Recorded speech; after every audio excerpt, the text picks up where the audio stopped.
नमस्कार, मैं हूं आपके साथ श्रुति जंगले। स्पीड न्यूज में आपका स्वागत है। तो चलिए फटाफट अंदाज में शुरुआत करते हैं स्पीड न्यूज का। पाकिस्तान के पूर्व प्रधानमंत्री और पाकिस्तान मुस्लिम लीग के प्रमुख नवाज शरीफ अक्टूबर में पाकिस्तान लौटेंगे। इस बात की जानकारी नवाज शरीफ के भाई और पाकिस्तान के पूर्व प्रधानमंत्री शहबाज शरीफ ने लंदन में हुई एक मीटिंग के बाद दी।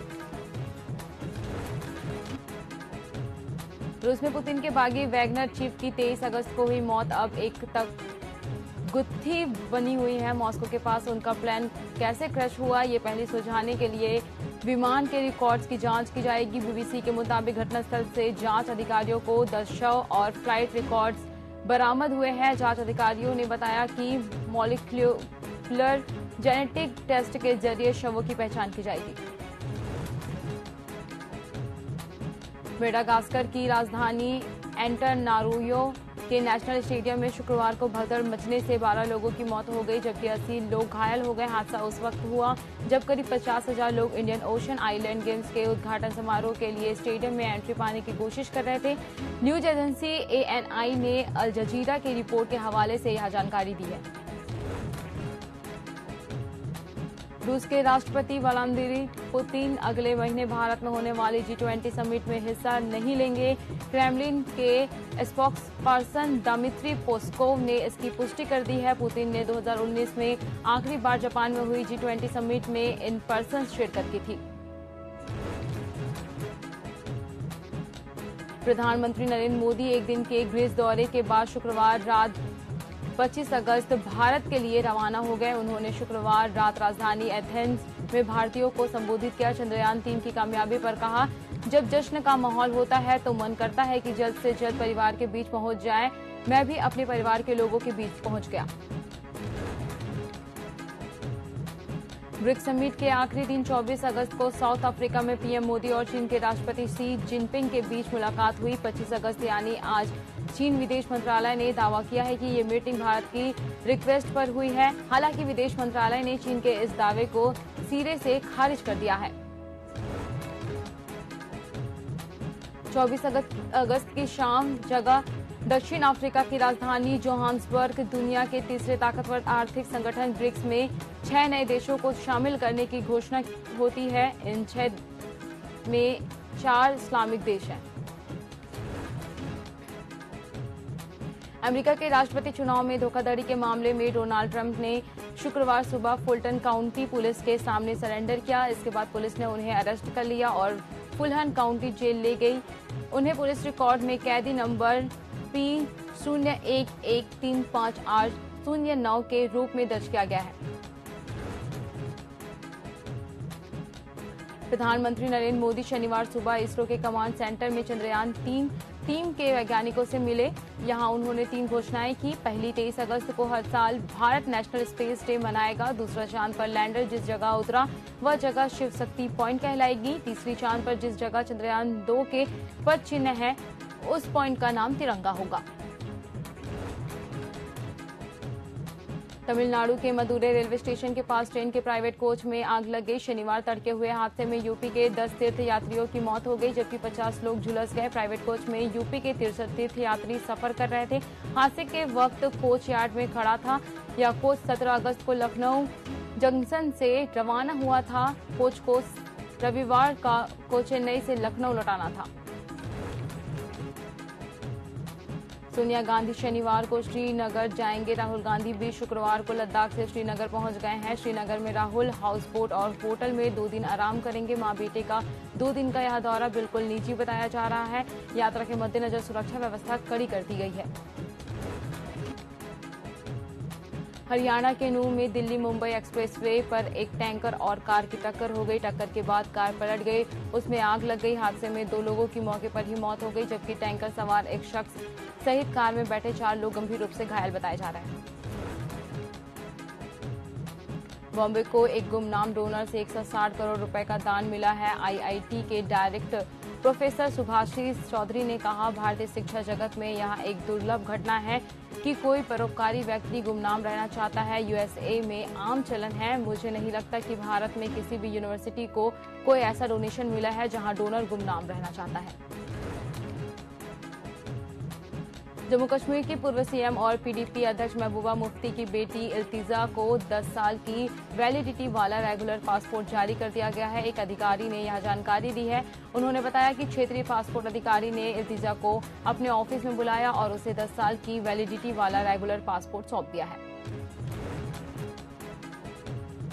राउज एवेन्यू कोर्ट ने शुक्रवार 25 अगस्त को दिल्ली के पूर्व उप मुख्यमंत्री मनीष सिसोदिया को नया बैंक खाता खोलने से जुड़े डॉक्यूमेंट्स पर साइन करने की परमिशन दे दी है। इसके बाद सिसोदिया नया बैंक अकाउंट खोल सकेंगे। उत्तर प्रदेश के मुजफ्फरनगर में एक स्कूटी टीचर ने यूकेजी के मुस्लिम छात्र को उसके साथियों से थप्पड़ मरवाए। बच्चे का कसूर इतना था कि उसने 5 का पहाड़ा नहीं सुनाया। इस पर टीचर ने बारी बारी से क्लास के बच्चों को बुलाकर छात्र को पिटवाया। प्रधानमंत्री नरेंद्र मोदी ने शनिवार को बेंगलुरु में चंद्रयान 3 टीम के वैज्ञानिकों से मिलने इसरो के कमांड सेंटर पहुंचे। यहां वे वैज्ञानिकों से मिले। इसरो कमांड सेंटर पर इसरो चीफ एस सोमनाथ ने पीएम मोदी को गुलदस्ता देकर स्वागत किया। पीएम ने सोमनाथ को गले लगाया और पीठ थपथपाई। हरियाणा सरकार में पूर्व खेल मंत्री Sandeep Singh sexual harassment case मामले में चंडीगढ़ पुलिस ने 8 महीने बाद डिस्ट्रिक्ट कोर्ट में चार्जशीट पेश कर दी है। चार्जशीट में पुलिस ने मंत्री के खिलाफ सिर्फ छेड़छाड़ की धारा ही लगाई है, जबकि रेप अपेटमेंट सेक्शन की धारा 376 को शामिल नहीं किया गया है, जिसको लेकर जूनियर महिला कोच ने आपत्ति जताई है। कोच के वकील का कहना है कि वह रेप के प्रयास की धारा को जोड़ने के लिए कोर्ट में अपील करेंगे। हिमाचल का मशहूर पर्यटन स्थल मनाली का 3 दिन से दुनिया से संपर्क कटा हुआ है। कुल्लू मंडी 4 लेन के साथ साथ अल्टरनेटिव सड़क कटोला भी बंद पड़ी है। इससे कुल्लू और लाहौल स्पीति दोनों जिले पूरी तरह अलग थलग पड़े हुए हैं। पंजाब के गवर्नर बीएल पुरोहित ने राज्य में राष्ट्रपति शासन की चेतावनी दी है। उन्होंने मुख्यमंत्री भगवंत मान को पत्र लिखकर कहा, राजभवन द्वारा मांगी गई जानकारियां सरकार की ओर से नहीं दी जा रही है। ये संवैधानिक कर्तव्य का अपमान है। मुख्यमंत्री के इस आचरण पर उनके पास कानून और संविधान अनुसार कार्रवाई करने के अलावा कोई अन्य विकल्प नहीं बचता। प्रदेश के पिपरी में मां करीला धाम के लिए चुनरी यात्रा निकाली गई, जहां चुनरी की लंबाई 151 मीटर बताई जा रही है। जहां ये यात्रा क्षेत्र में बारिश और किसानों की खुशहाली की कामना के लिए निकाली गई है। वहीं ग्रामीणों ने 45 किलोमीटर की इस यात्रा को 11 घंटे में पूरा किया, जिसमें कई ग्रामीण और कार्यकर्ता शामिल हुए। फ्रंट फॉर ओबीसी राइट के बैनर तले पिछड़ा वर्ग के सैकड़ों नेता और पंचायत प्रतिनिधि एकत्रित हुए। फ्रंट के प्रदेश अध्यक्ष योगेश मान सिंह कुशवाहा की पहल पर विधानसभा चुनाव के ठीक पहले हो रहे इस आयोजन को चुनाव की दृष्टि से बेहद महत्वपूर्ण बताया जा रहा है, जहां इनका कहना है कि अगली सरकार उसी पार्टी की बनेगी जो पिछड़ा वर्ग को 126 टिकट देगी। इस घटनाक्रम पर बसपा, सपा, आम आदमी पार्टी सहित भीम आर्मी भी नजर गड़ा रही है। अब इंदौर क्लीन सिटी के साथ ही बेस्ट स्मार्ट सिटी भी बन गया है। आवास एवं शहरी मामलों के मंत्रालय ने स्मार्ट सिटी मिशन के तहत इंडिया स्मार्ट सिटी अवार्ड प्रतियोगिता का ऐलान किया है, जिसमें देश भर की स्मार्ट सिटी में इंदौर को बेस्ट स्मार्ट सिटी का अवार्ड मिला है। स्मार्ट सिटी की 6 कैटेगरी में इंदौर को पुरस्कार हासिल हुए हैं। सबसे ज्यादा पुरस्कार इंदौर को ही मिले हैं। नदियों को साफ करने, वायु प्रदूषण कम करने, कचरे से सीएनजी बनाने जैसे इंदौर में हुए कामों के कारण यह पुरस्कार मिला है। प्रदेश में कांग्रेस और उनके नेताओं के चरित्र को लेकर लगातार सुर्खियां बनी हुई हैं, जिसे लेकर बीजेपी के प्रदेश महामंत्री भगवान दास सबरानी का बयान सामने आया है, जहां उनका कहना है कि डबरा से कांग्रेस विधायक सुरेश राजे और तेंदुखेड़ा विधायक संजय शर्मा का नाम 2 अलग अलग घटनाओं में सामने आया है। सुरेश राजे अशोभनीय वीडियो को लेकर चर्चाओं में है, तो संजय शर्मा सना खान हत्याकांड के आरोपी को संरक्षण दे रहे हैं। ये मामले सामने आने के बाद भी कांग्रेस ने अपने विधायकों पर कोई कार्रवाई नहीं की है। आगामी विधानसभा चुनाव के मद्देनजर छिंदवाड़ा जिला भाजपा अध्यक्ष सहित 11 वरिष्ठ भाजपा नेताओं ने मुख्यमंत्री को जिले में पदस्थ अधिकारी और कर्मचारियों के स्थानांतरण के लिए पत्र लिखा है, जिसके चलते कांग्रेस ने इस पत्र पर प्रतिक्रिया जाहिर करते हुए चुनाव में धांधली करने की तैयारी करने का आरोप लगाया है। वहीं आपको बता दें कि बीजेपी ने चुनाव में आशातीत सफलता हासिल करने के लिए जिले में पदस्थ 65 अधिकारियों और कर्मचारियों का स्थानांतरण करने का अनुरोध किया है। अनूपपुर पुलिस ने गांजा तस्करों के खिलाफ शिकंजा कसना शुरू कर दिया है। अवैध मादक पदार्थों को लेकर पुलिस कप्तान जितेंद्र सिंह पवार की टीम पूरे जिले में कार्रवाई कर रही है। इसके बाद भी अपराधियों के हौसले अब भी बुलंद नजर आ रहे हैं। इसी कड़ी में जिले के करट पठार थाना क्षेत्र में अवैध मादक पदार्थ गांजा की तस्करी करते हुए 2 आरोपी को पुलिस ने हिरासत में ले लिया है। साथ ही आरोपियों से पिकअप समेत लगभग 24 लाख के गांजा बरामद किए गए हैं। वहीं पुलिस मामले की कार्रवाई में जुट गई है। प्रदेश के ग्वालियर शहर में भारतीय जनता पार्टी रामकृष्ण मंडल महानगर में चंद्रयान 3 की चंद्रमा पर सफल लैंडिंग के बाद भारत ने विश्व में गौरव प्राप्त किया है। इसी तारतम्य में स्वामी विवेकानंद चौराहे पर स्वामी विवेकानंद की मूर्ति पर फिरोजाबाद से आए विधायक मनीष आसानी सहित अन्य कार्यकर्ताओं ने पुष्पांजलि अर्पित कर उत्साह के साथ खुशियां मनाई।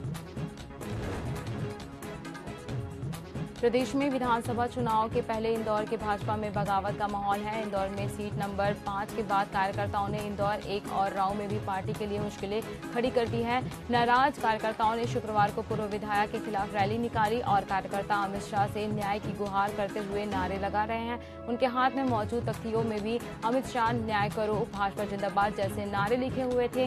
दूसरी ओर एक बार फिर इंदौर 5 के कार्यकर्ताओं ने भी विधायक महेंद्र हार्डिया के खिलाफ यही बात दोहराई है।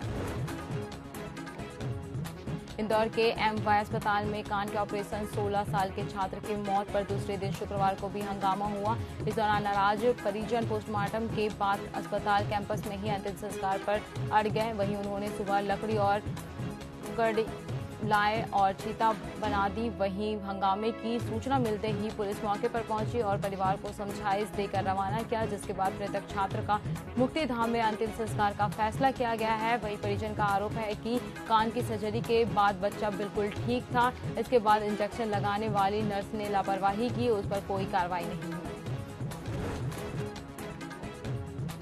मध्य प्रदेश में विधानसभा चुनाव से पहले शिवराज मंत्रिमंडल का विस्तार किया गया। शपथ ग्रहण समारोह के दौरान 3 बीजेपी विधायकों ने शिवराज मंत्रिमंडल में मंत्रियों के रूप में शपथ ली। राज्यपाल मंगूभाई पटेल ने राजभवन में आयोजित शपथ ग्रहण समारोह में विधायकों को पद और गोपनीयता की शपथ दिलाई। 3 विधायकों में गौरीशंकर बिसेन, राजेंद्र शुक्ला और राहुल सी लोधी शामिल थे। आपको बता दें कि शुक्रवार रात मुख्यमंत्री शिवराज सिंह चौहान ने राजभवन पहुंचकर राज्यपाल मंगूभाई पटेल को मंत्रिमंडल के नामों की लिस्ट सौंपी थी। धर्मजयगढ़ के दशहरा मैदान पर भारतीय जनता युवा मोर्चा के तत्वाधान में नव मतदाता सम्मेलन का आयोजन किया गया, जहां युवाओं का खास उत्साह देखने को मिला और इस दौरान सभी ने संकल्प लिया कि अधिक से अधिक मतदाता घरों से निकलकर इस बार भाजपा का परचम लहराएंगे। कार्यक्रम में भाजपा प्रदेश के मंत्री ओम प्रकाश चौधरी, प्रदेश अध्यक्ष रवि भगत और भाजपा प्रत्याशी हरीश चंद्र राठिया समेत कई पदाधिकारी और कार्यकर्ता उपस्थित रहे। बिलासपुर जिले में चुनाव को ध्यान में रखते हुए पुलिस ने बदमाशों के खिलाफ कार्रवाई तेज कर दी है, जहां हिस्ट्री शीटर पर राष्ट्रीय सुरक्षा अधिनियम के तहत कार्रवाई की जा रही है। वहीं 19 बदमाशों को तड़ी पार करने का प्रस्ताव भी बनाया जा रहा है।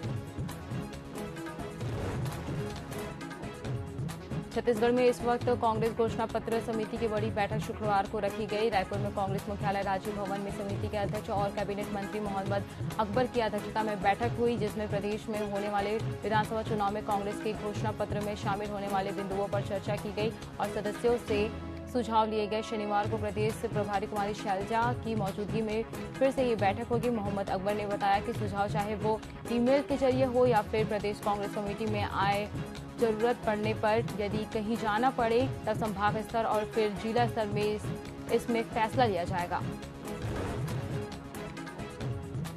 लोरमी विधानसभा के ग्राम कोदवा महंत के ग्रामीणों ने जेसीसीजे के नेता मनीष त्रिपाठी के नेतृत्व में लोरमी एसडीएम को ज्ञापन सौंपा। ज्ञापन में उन्होंने मांग की है कि ग्राम कोदवा महंत में बिजली विभाग लगातार लापरवाही बरती जा रही है, जहां गांव में लगे बिजली के खंभे जर्जर हो चुके हैं, तार बार बार टूट जाती है, जिसके चलते आए दिन हादसे का खतरा बना रहता है। वहीं इस समस्या को लेकर ग्रामीणों ने कई बार बिजली विभाग के अधिकारियों से शिकायत की, जिसके बाद भी बिजली विभाग ने अभी तक मेंटेनेंस का कार्य नहीं किया है। 29 अगस्त से एशिया कप शुरू हो रहा है और इसके खत्म होने के 17 दिन बाद ही भारत में क्रिकेट वर्ल्ड कप शुरू हो जाएगा। ये दोनों टूर्नामेंट वनडे फॉर्मेट में है, यानी अगला 2.5 महीना 50-50 ओवर के क्रिकेट मैचों का है। जमैका की स्प्रिंटर शेरिका जैक्सन 200 मीटर में दुनिया की दूसरी तेज धावक बन गई है। उन्होंने बुडापेस्ट में हो रहे वर्ल्ड एथलेटिक्स चैंपियनशिप में 21/41 का समय लेकर गोल्ड जीता और अपना खिताब बरकरार रखा। एच.एस. प्रणय ने डेनमार्क के कोपेनहेगन में खेली जा रही वर्ल्ड चैंपियनशिप के मेंस सिंगल्स क्वार्टर फाइनल में डेनमार्क के वर्ल्ड नंबर 1 विकेटर एक्सलेशन को हराया। रोमांचक मुकाबले में प्रणय ने 3 गेम में 21/13, 15/21, 16/21 से 2 गेम जीतकर सेमीफाइनल में अपनी जगह बना ली। भारत के star javelin thrower Neeraj Chopra ने वर्ल्ड एथलेटिक्स चैंपियनशिप 2023 के क्वालिफाइंग राउंड में शुक्रवार को 88.77 मीटर थ्रो किया। इसके साथ ही उन्होंने पेरिस ओलंपिक के लिए क्वालिफाई कर लिया।